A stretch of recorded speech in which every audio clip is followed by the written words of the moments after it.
Chinese people increasingly hate in Japan. In China, dramatic recreations of past wars with Japan fuel patriotism, from anti-Japanese entertainment to online posts. It's really vice versa, and this might gonna be even worse, as it's highly possible the next prime minister is gonna be the China hawk, and many Japanese support her because of that. ここまで嫌われてる人たちっていなかったと思うんですよ。好きな人いますかって言ったらいないんじゃないかなっていうのが、だからみんな非ばっかりっていうのが日本。その中でも僕、今、中では高市さんは一番骨のある方じゃないかな。芯のある政治家だと僕は。Most of my Japanese friends and family also support her, since they don't like China and expecting that she's gonna reflect their opinions and make her stance clearer, as she even publicly visited Yasukuni Shrine, which worships war criminals, including Hideki Tojo, which frustrates not just the Chinese people, but possibly tons of others all over the world. Some argue that Japan was even worse than Germany in many ways, and yet neither the Japanese government nor the citizens seem to acknowledge the history. The Japanese in World War II were every bit as horrific as the Germans, in many ways worse. Their military murdered prisoners for sport, raped hundreds of thousands of women and girls. They froze babies alive in human medical experiments. Many other people overseas criticize that Japan played a victim. Like that the war was to free Asia from Western imperialism and not world domination. And Pearl Harbor was just a reaction to being backed into a corner and not an aggressive land grab. Those really are the versions of history being taught in Japan today. Though the Japanese government surely made apology to different communities and countries in the past, it's clearly not enough for many because denied certain massacres, calling them fabrications. They've denied that comfort women were forcibly abducted by members of the Japanese military. Others feel their apologies don't go far enough, that confidential documents outlining their involvement in war crimes should be officially released, that Japanese history books should be amended, and that Japan should admit, under international law, their responsibility. I've been always conflicted about it, as I was surrounded by Japanese people and Korean people as well. I grew up in an area where a lot of Zainichi Koreans reside, and we constantly interacted in the same neighborhood. Even though we are in the same country, they receive different education, especially about history. Not to mention they were deeply informed about comfort women. Things like Unit 731, Nanking Massacre, or many other mass killings by the Japanese army, surely familiar to Zainichi Koreans. While Japanese kids like me never get deeper on any of those, and we rather focus on what was done to us, not what we did. And what happened to Hiroshima and Nagasaki means to us a lot. Almost all students in Japan go there during their school trip. And Japan produced countless number of movies or TV shows about World War II, and none of them depict us as a bad guy. It rather consistently reminds us that we are the ones who are attacked and we were victims. And meanwhile, comfort women, for example, it's mentioned just by a few lines in textbook. And I remember my history teacher even skipped that part during the class. これはテストに出ないから勉強しなくていい。第二次大戦に入るのって大体こう学期末になっちゃうんだよね。この時期ってやっぱ学校行事とかその期末テストとかが突っ込んで教える時間がまずないんですよ。結構急がなきゃいけないっていうか、まあだからテストで本当に必要な部分、結局はやっぱ高校とか大学の受験で合格するっていうのが。Because of like Japan's juken system, like the exam, we just like memorize. Some people might not know that like foreign people want Japanese people to learn more about war crimes. Like maybe they don't even know about that. When it comes to this, it's not even written in any textbooks, not even a single word about it. In fact, I've never met any Japanese person know about that in Japan. Although the facility is officially classified as part of the Center for Disease Prevention and Water Purification, what goes on here is in reality far darker, forever stamped on history as Unit 731.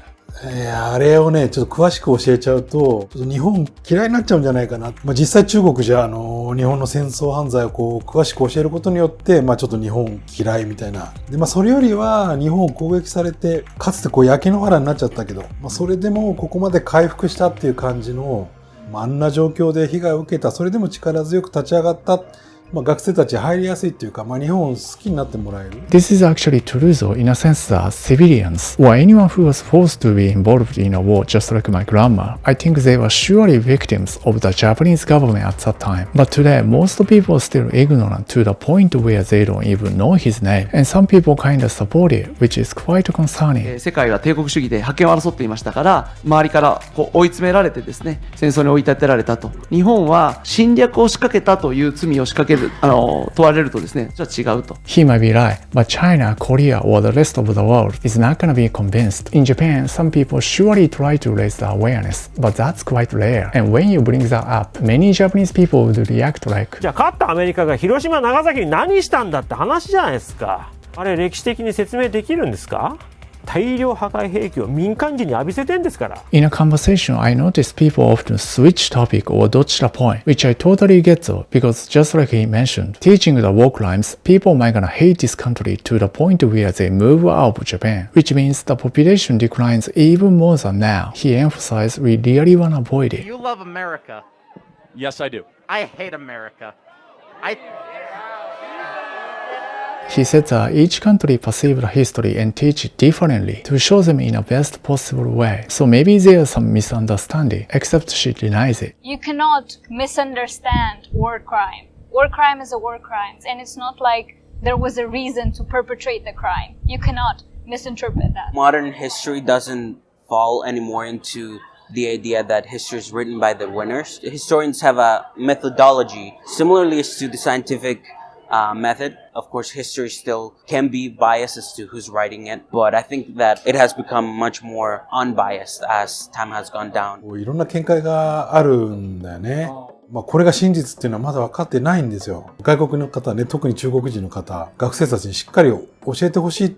でもやっぱり日本の歴史と日本を好きになってもらえる、それが日本にとってメリットは大きい。But that type of history education didn't help me sympathize with those whose families were deeply affected. In my case, Korean kids specifically. I remember one day we got a huge argument about it because I genuinely believed at that time that my country was not able, but America was, which made some of the Korean kids outraged and even cry. And basically I was kicked out and never allowed to play soccer with them anymore. Some of their parents even came to my house at that night and complained to my parents. As a child, I was extremely confused and almost hated Koreans. But I was fortunate that there was one Korean friend, Park-sun, who is my best friend even today. He came up to me and explained that those Korean kids were not angry to me personally, but the fact that we don't even know about what we have done to other nations. And some of the Koreans have to take the frustration on Japanese people. It made me really curious about the history from a Korean perspective, and Park-sun gave me a lot of books about it, which mentally tortured me as a Japanese person. The more I discover about these events, the worse I feel about my ancestors, as if I was informed by the police that my grandpa was a murderer or rapist. I thought my ancestors were heroes who were brave to fight with other nations in order to protect us. But the books Park-sun gave me a totally different perspective, especially about comfort women. The Japanese military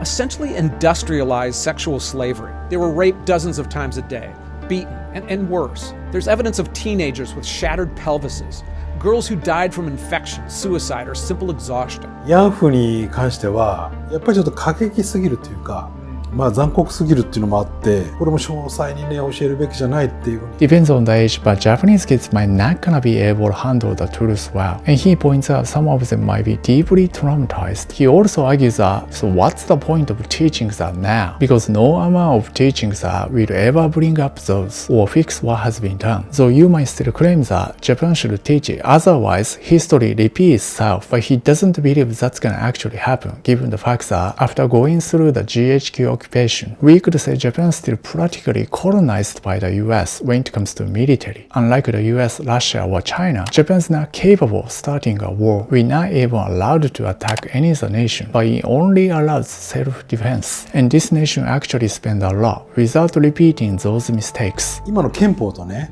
現在の日本人たちの特性を考えると、戦争犯罪を繰り返すっていう可能性は、私はゼロだと思ってる。全く教えなかったとしても、日本に関して言えば、歴史が繰り返されるっていうことはもう実際ないだろうな。You know, Japanese people are very anti-war. Japan doesn't really have a military. The Japan Self-Defense Force, they do earthquake relief. They do disaster relief. So it's not really seen as a military unit to a lot of people here. 日本に軍事的な野心ありますか皆さん？ないでしょ全く。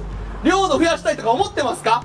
思ってませんよ。だから我々戦争する理由がない。軍事的なアクションを起こす必要が全くありません。But not teaching the history might be affecting how we see other Asians. For example, even today, some Japanese people see Asian women as sex workers, and discrimination against Zainichi Koreans still prevalent. When it comes to foreign workers, some Japanese people clearly have a superior feeling over them, so treat them bad. Given the fact that we get more and more foreign residents, especially Asian ones, teaching the history might help us understand where they are coming from and get along with each other inside the country. So maybe it's not about repeating a war crime, but how we improve the relation with other countries' people. So Japan already has a great relation with South Korea, mainly because of the entertainment. What about China and Chinese people? Like I said earlier, it's never be worse. But maybe the country is too important for Japan, whether or not we like it. やっぱり経済的に支えられているところもあるんで、助け合えていく関係。Like I said, it doesn't bring back those who were killed by the Japanese army, but it might gonna give you some sense of justice or forgiveness. If Japan teaches us the history and make sure we never forget it. Make sure that take responsibility for what happened. People who were affected by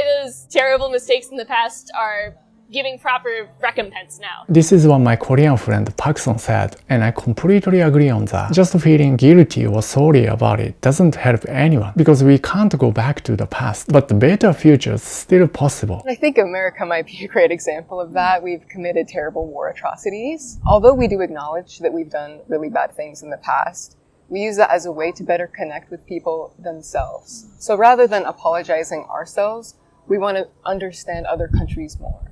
You know, what culture might they have that's important to them? How can we learn from that? How can we implement other cultures' food, traditions into our own society? So it's less about the war crime and more about building community and connection. And I think that's a strong difference you can make.